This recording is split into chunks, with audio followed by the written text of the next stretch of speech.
ফিলিস্তিনিদের কান্নায় আকাশ বাতাস ভারী হয়ে উঠলেও সেই আর্তনাদ যেন আরব শেখদের কানেই উঠছে না। তবে চুপ থাকবে না বাংলাদেশ, চুপ থাকবে না এই জনপদের মানুষ। তারই প্রমাণ হয়তো দিলেন বাংলাদেশের জনগণ। এদেশের লাখ লাখ মানুষ সুদূর ফিলিস্তিনিদের জন্য বজ্রকণ্ঠে আওয়াজ তুললেন, আর তাতেই যেন রীতিমতো হতবাক দখলদাররা। সেই সাথে টনক নড়েছে দেশটির প্রথম সারির গণমাধ্যমের। গুরুত্ব দিয়ে প্রচার করা হয়েছে বাংলাদেশের প্রতিবাদ। ইসরায়েলের প্রথম সারির গণমাধ্যম টাইমস অব ইসরায়েলের একটি প্রতিবেদন নিয়ে শুরু হয়েছে তুমুল আলোচনা। ফিলিস্তিনের উপর যে নির্মমভাবে গণহত্যা, আমরা মুসলমান হিসেবে আমাদের ইমানের দায়িত্ব। টাইমস অফ ইসরায়েল বলছে, ফিলিস্তিনের গাজা উপত্যকায় দখলদার ইসরায়েলের মানবতা বিরোধী হামলার প্রতিবাদ জানিয়ে শনিবার রাজধানীতে মার্চ ফর গাজা কর্মসূচি অনুষ্ঠিত হয়। সোহরাওয়ার্দী উদ্যানে অনুষ্ঠিত এই কর্মসূচিতে অংশ নিয়েছিলেন সব ধর্মবর্ণের প্রায় 1 লাখ মানুষ।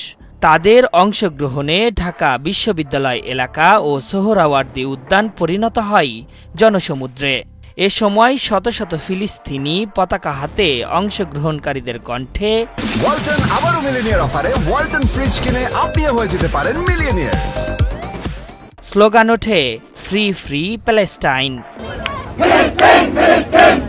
প্রতিবেদনে উল্লেখ করা হয়েছে, এই কর্মসূচিতে অংশ নিয়ে ইসরায়েলের প্রধানমন্ত্রী নেতানিয়াহু, মার্কিন প্রেসিডেন্ট ডোনাল্ড ট্রাম্প, ভারতের প্রধানমন্ত্রী নরেন্দ্র মোদী সহ আরব শেখদের ব্যঙ্গ করে পথনাটক প্রদর্শন করে একদল যুবক। এছাড়া র্যালিতে কাফনের কাপড়ে মোড়ানো শিশুদের অবয়ব নিয়ে হাজির হয়েছিলেন অনেকেই, যা নিয়েও চলছে ব্যাপক আলোচনা। আইনি অস্ত্র এবং যা যা করা দরকার ফিলিস্তিনকে স্বাধীন করার জন্য ওআইসি যেন সেই পদক্ষেপ অতি শীঘ্রই নেয়। গণমাধ্যমটির প্রতিবেদনে বলা হয়, মার্চ ফর গাজা কর্মসূচিতে সংহতি জানিয়ে বাংলাদেশের সাবেক প্রধানমন্ত্রী বেগম খালেদা জিয়ার নেতৃত্বাধীন রাজনৈতিক দল বিএনপি, বিভিন্ন ইসলামিক দল এবং নানা শ্রেণী পেশার মানুষ অংশ নেন। বাংলাদেশে 17 কোটি মানুষের বসবাস। স্বাধীন দেশটি ইসরায়েলের সাথে কোনো কূটনৈতিক সম্পর্ক রাখেনি, এমনকি তারা স্বাধীন ফিলিস্তিনের প্রতি সমর্থন জানিয়ে আসছে বলে জানিয়েছে টাইমস অব ইসরায়েল। শুধু টাইমস অব ইসরায়েল নয়, বাংলাদেশের বিশাল বিক্ষোভের খবর গুরুত্বের সাথে প্রকাশ করেছে অ্যাসোসিয়েট প্রেস, আল জাজিরা, আরব নিউজ, ওয়াশিংটন পোস্ট, ইন্ডিপেন্ডেন্টের মতো আন্তর্জাতিক গণমাধ্যমগুলো। এদিকে বাংলাদেশে বিক্ষোভের দিনেই ফিলিস্তিনে জোরে সোরে অভিযান চালানোর হুঁশিয়ারি দিয়েছেন দখলদারদের প্রতিরক্ষা মন্ত্রী ইসরায়েল কাটজ। এরই মধ্যে গাজার খান ইউনিস ও আশেপাশের এলাকা থেকে স্থানীয়দের সরে যেতে বলা হয়েছে, এমন খবর জানিয়েছে ব্রিটিশ গণমাধ্যম বিবিসি।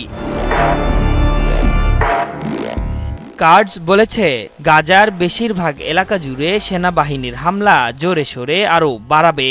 তিনি বলেন, এরই মধ্যে ইসরায়েলের প্রতিরক্ষা বাহিনী আইডিএফ গাজার দক্ষিণ অংশে রাফা এবং খান ইউনিস শহরকে বিচ্ছিন্নকারী একটি নিরাপত্তা অঞ্চল দখল করেছে। আশরাফুল ইসলাম, ৭১।